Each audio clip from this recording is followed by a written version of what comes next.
Hi, this is Andy Hoffman, Marketing Director of Miles Franklin Precious Metals, in our 26th year in business. It's Wednesday morning, March 11, 2015, and today's very important audio blog is titled Imminent Grexit, Exploding Currency Wars, and the Inevitable Barrick-Newmont Merger. Now, I wasn't planning on an audio blog today, but given how rapidly the global political, economic, and monetary environment is deteriorating, there's no other way to bring so many potentially earth-shattering developments to your attention. To my knowledge, not only does no other blog put such effort into keeping you apprised of the plethora of need-to-know daily events engulfing us, but I dare say few can compare with the Miles Franklin blog in its depth of knowledge.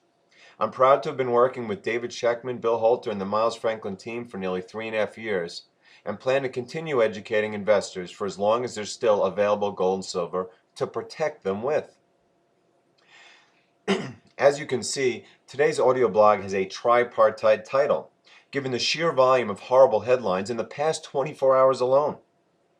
These are dark times indeed for the global economy, the 99% not privy to free central bank money and PPT-supported financial markets, and of course, those with the foresight to protect themselves of the currency carnage we predicted 2 years ago, let alone in yesterday's article of the same title. In fact, yesterday's currency carnage is old news compared to this morning's euro conflagration, which, if you can believe it, broke below 1.11 to the dollar for the first time in 12 years on Thursday, followed by a breach of 1.10 on Friday, 1.09 on Monday, 1.08 and 1.07 yesterday, and 1.06 today, sitting at 1.056 as I write early Wednesday morning, en route to parity and eventually a major currency crisis as the euro is pulled apart by militant political movements in not only the pigs but other hopelessly bankrupt nations like France.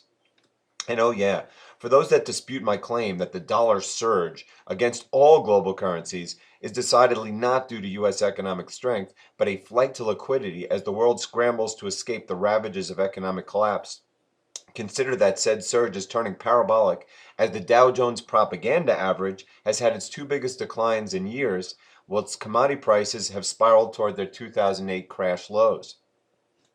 That said, what's scariest of all is that the massive import inflation caused by the euro's historic collapse, i.e. what I last year deemed the single most precious metal bullish factor imaginable, has occurred before the ECB's psychotic 1.1 trillion euro QE program even started. Oh, sorry, it started Monday.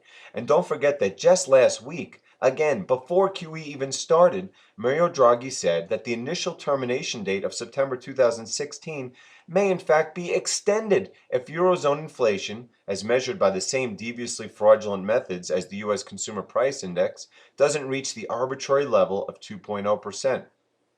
And given that absolute prices are the focus of such indices, as opposed to import prices in depreciating currency, the global deflationary tsunami that is utterly destroying commodity prices is unlikely to produce 2.0% inflation according to their measures anytime soon, let alone by September 2016.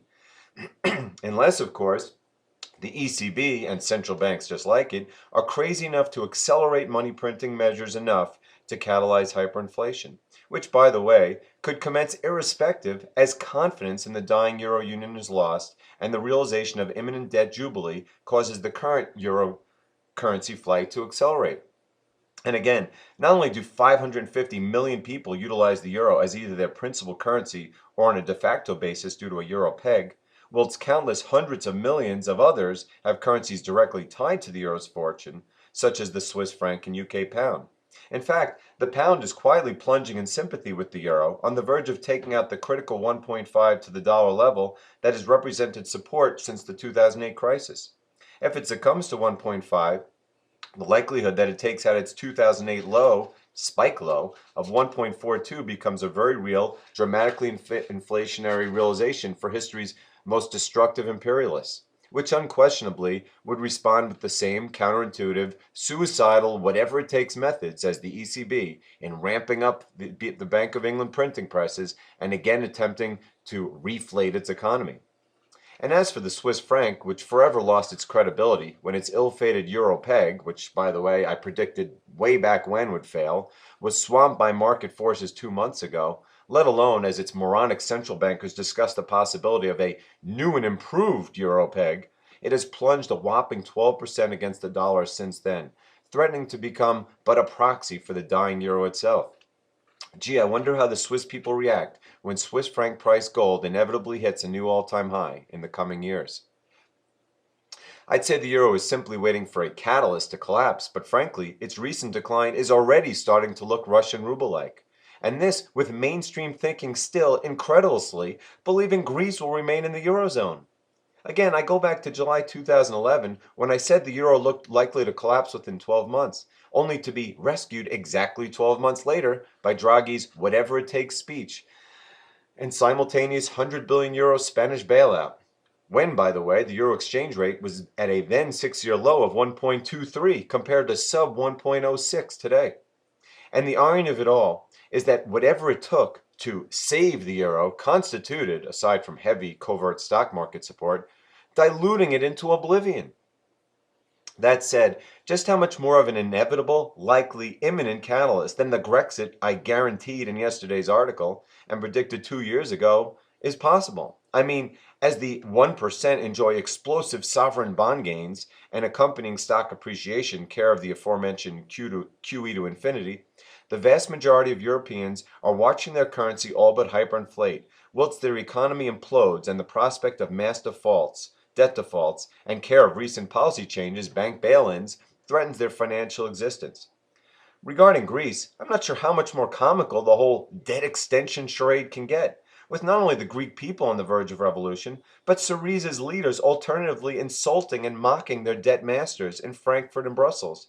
I mean, yesterday alone, as intense troika negotiations commenced regarding whether Greece's insane reform proposals, like wiretapping foreigners to find tax cheats, whether they were negotiating whether they'd be accepted, Alexis Tsipras actually delivered a speech demanding reparations for World War II Nazi war crimes, going so far as subtly threatening the confiscation of German assets. Meanwhile, I kid you not, the rebel without a clue, Yanis Varoufakis, Greece's new finance minister, claimed, quote, clever people in Brussels, Frankfurt, and Berlin knew back in 2010 that Greece would never pay back its debts. But they acted as if Greece wasn't bankrupt, as it just didn't have enough liquid funds. In this position, to give the most bankrupt of any state the biggest credit in history, like third-class corrupt bankers, was a crime against humanity. In other words, admitting Greece was bankrupt then, when its debt to GDP was just 130% compared to 175% today, and its unemployment rate just 11% compared to 26% today. And we're supposed to believe that a government with but weeks of funds left will survive through a 4-month extension period, let alone thereafter? Or that when Greece inevitably Grexits the Eurozone, that it won't renege on its more than 400 billion euros of debt? Most of it to the same, quote, third-class corrupt troika bankers referenced above? And when they do, will this debt too be monetized by the ECB's printing press in history's largest ever bailout? And what of the tens of trillions of defaulted credit default swaps? And the resulting surge in PIGS bonds yields? And likely collapsing stock values as the worst recession of our lifetimes, burdened by history's largest, broadest volume of industrial overcapacity, spirals further downward? Gee, I wonder if said 99% might have some interest in the safety of real money, particularly those in Europe, who we warned in January 15th's urgent cry to Europeans when the euro was still 1.17 to the dollar compared to less than 1.06 today. To that end, Miles Franklin's Brinks Montreal storage program, in our view, is the finest in the Western Hemisphere. Speaking of global collapse and the exploding currency wars noted in today's Audioblog title, China this morning reported its worst industrial production growth, with quotes around it, which as you can tell I facetiously deem it, since the heart of the 2008 financial crisis. In fact, across the board, Chinese data was beyond miserable this morning, including the biggest home sales decline in 3 years and significantly lower than expected retail sales, which is probably why, quote, chatter regarding the need for increased QE following last week's surprise rate cut is spreading like wildfire, to the point that Yahoo Finance's top story this morning is titled, Chinese Factory Data Shows Weakest Start in 6 Years. with a tagline of, quote, industrial output, investment, and retail sales growth missed analysts' expectations for January and February, suggesting more stimulus is needed to boost the world's second largest economy. And how did so-called market react? Why, Chinese stocks, of course, rose, as they have done nonstop since the PBOC started easing last summer, as the Chinese economic implosion accelerated. Wilts gold and silver, of course, were attacked just as the Chinese markets closed and the London paper pre-market session opened at 2:15 a.m. Eastern Time, and again at the COMEX Open at 8:20 a.m. Eastern Time. And again, I simply cannot be more vehement about the utterly catastrophic impact of the surging dollar on the Chinese economic implosion, which again started early last year, long before the current historic dollar surge commenced. Remember, the yuan is as helplessly tied to the exploding dollar as the Swiss National Bank was to the collapsing euro, to equally destructive effect. In the case of the Swiss, it was simply too small an entity to continue absorbing such massive balance sheet losses on its euro holdings, which in hindsight might have actually destroyed the supposedly most conservative nation in Europe by now if the peg had not been severed when it was. Conversely, the Chinese are being destroyed by the, quote, flight to liquidity, the aforementioned flight to liquidity, of the dollar as the global political and economic contagion accelerates, shredding the Chinese manufacturing share as rapidly as it was built up when the dollar was weak. Only now the Chinese economy is a massively collapsing bubble with 20 trillion of public, private, and shadow banking debt piled on since the 2008 crisis alone. Care of the most insanely stupid, dripping of communist ineptitude, fiscal, regulatory, and monetary policies in history. In other words, with 1.5 billion mouths to feed and a collapsing economy, not just locally, but globally, it shouldn't be long before China aggressively accelerates the final currency war I wrote of 2 years ago by first initiating outright QE and then, perhaps simultaneously, severing the dollar peg in what will unquestionably be the biggest big bang in economic history. And when it inevitably does, the term QE to infinity will take on a whole new meaning, as no central bank has even close to the printing press ammunition of the Chinese, or for that matter, its true monetary ammunition, i.e. physical gold and silver holdings. Ultimately, it will utilize this ace in the hole when the time is right, or forced on it by the markets. And when it does, if you don't own the gold and silver already, you may never get the chance. And speaking of said currency wars, we're just a week away from the next FOMC meeting, which I'm sure you know will be just 2 weeks after Janet Yellen delivered, per the title of an audio blog last week, the most unequivocally dovish FOMC statement in memory. To Congress, no less, where Fed chairmen never give incremental monetary policy hints. Since that time, aside from last week's farce of an NFP report, both U.S. and overseas economic data have weakened considerably, to the point that it's no longer even debatable that the world is in a deep expanding recession, let alone as oil and commodity prices have clearly completed last month's dead cat bounce and subsequently re-accelerated downward, which, to that end, I'm looking forward with bated breath to this morning's EIA oil inventories to see if the blatantly obvious oil PPT that emerged in the past month can prevent WTI crude from falling from its current level of around $48 per barrel to its late January lows below 44. And oh yeah, the dollar has literally risen parabolically since her speech, causing the same manufacturing and corporate earnings pain discussed above in China. Only here, care of the PPT on the base of the most objectively overvalued stock market in U.S. history. To that end, in January 23rd's Most Ominous Quote of the Year article, I wrote of U.S. Commerce Secretary Penny Pritzker responding to a question of the potentially detrimental impact of the rising dollar on corporate profits, to which she responded, "It's a factor and something to keep an eye on." Well, since then, just 7 weeks ago, the dollar index is up nearly 6% to a 12-year high. And just yesterday, the White House itself issued an official statement that, quote, a strengthening dollar is a headwind for U.S. growth. I mean, talk about strong-arming the supposedly independent Fed, huh? To that end, don't forget for a second that big business is the largest lobbying group in America, and following last month's horrific fourth quarter earnings results, before the majority of the dollar surge occurred, expectations were weakened so dramatically that consensus now expects falling 2015 S&P 500 revenues for the first time since the 2008-2009 financial crisis. And this, again, under the backdrop of said S&P 500's highest ever forward earnings multiple. And last but not least, in today's tripartite audioblog from hell, the intriguing prediction that Barrick Gold and Newmont Mining will shortly be forced into the merger they have been discussing for 2 years, commencing the precious metals mining paralysis I forecast in my 2015 predictions.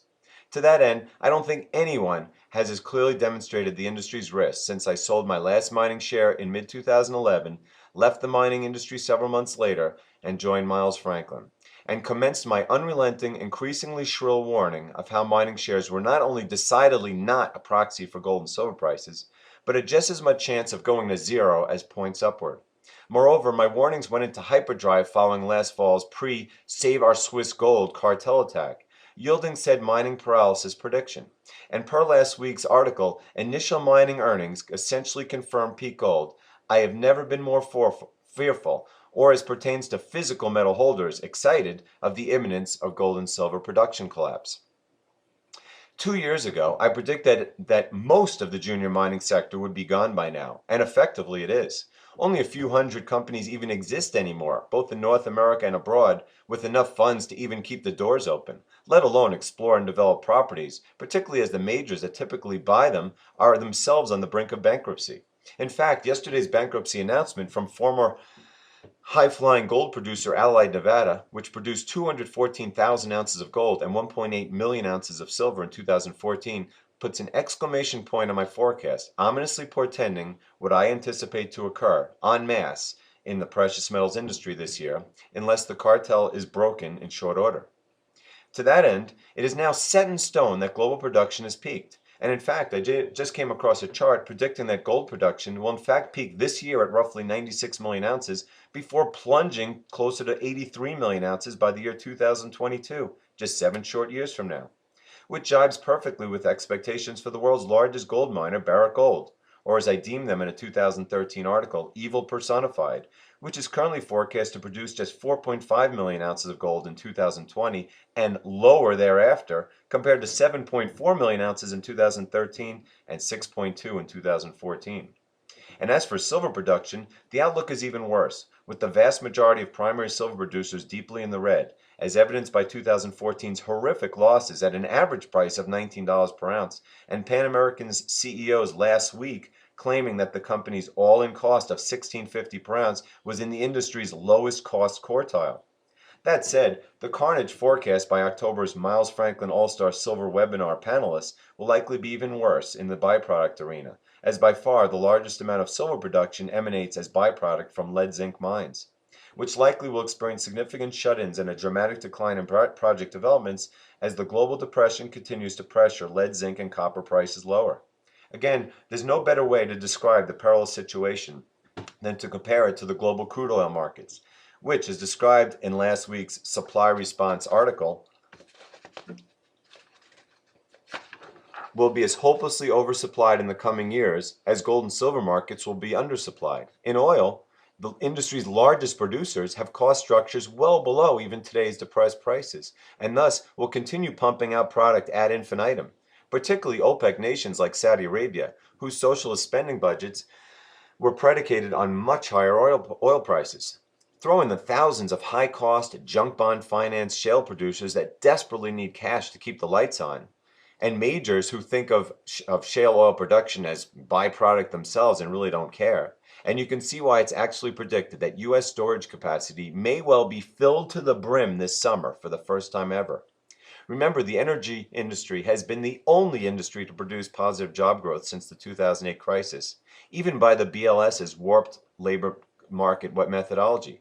And oil and gas exploration and production accounts for a full third of S&P 500 capital expenditures.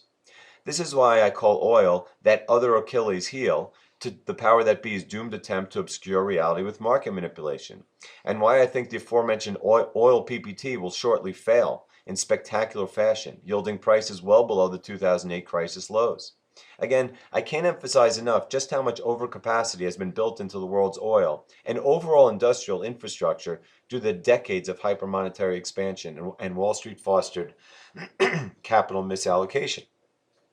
Anyhow, for those not watching, most juniors that still exist are rapidly fading into penny stock hell, with even the best of the best, such as Scorpio Gold, which I consulted back in 2011, forced to sell this week more than half the company for a measly $15 million, which of course diluted them so badly that even if the best case scenario ultimately occurs, its 250 million shares will never enable them to benefit. For the rest, certain bankruptcy is in the future of the vast majority. And as for the majors, has anyone been watching the Huey Index? Now well below its 2008 lows, most stocks are at multi-decade lows, and this week alone, several have fallen by 15% or more, as investors finally realize the end is nigh.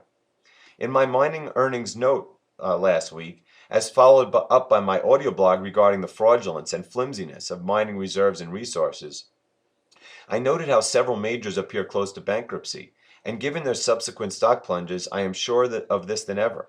And whilst Barrick's own horrifically dilutive stock offering last year staved off near-term bankruptcy fears, its stock too has plunged to multi-year lows. As its management stated, its principal 2015 goal is to reduce its massive $12 billion debt load, which, by the way, is about the same as its market cap. And, by the way, will be quite difficult to do with historically low gold prices and nearly insolvent competitors. Thus, it's essentially a no-brainer that they and the second largest gold miner, Newmont Mining, will in short order re-engage their off-and-on merger talks of the past 2 years, which frankly appear to have broken off in the past not due to the best interests of shareholders, but to the contrary management egos. That said, desperate times call for desperate measures, and trust me, these are the most desperate times the industry has dealt with in nearly 2 decades. As a suicidally moronic cartel has inadvertently killed their golden goose by destroying the mining industry, yielding what will undoubtedly be a future production cataclysm.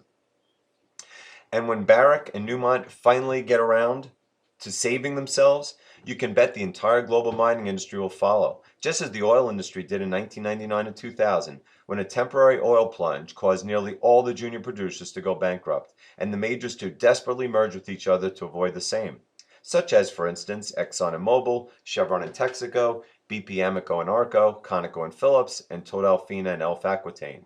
I was an oilfield service analyst at Solomon Smith Barney at the time, and trust me, the global E&P capital cuts were enormous as the larger entities paralyzed for 2 years figuring out how to high-grade their portfolios and spin off lesser assets.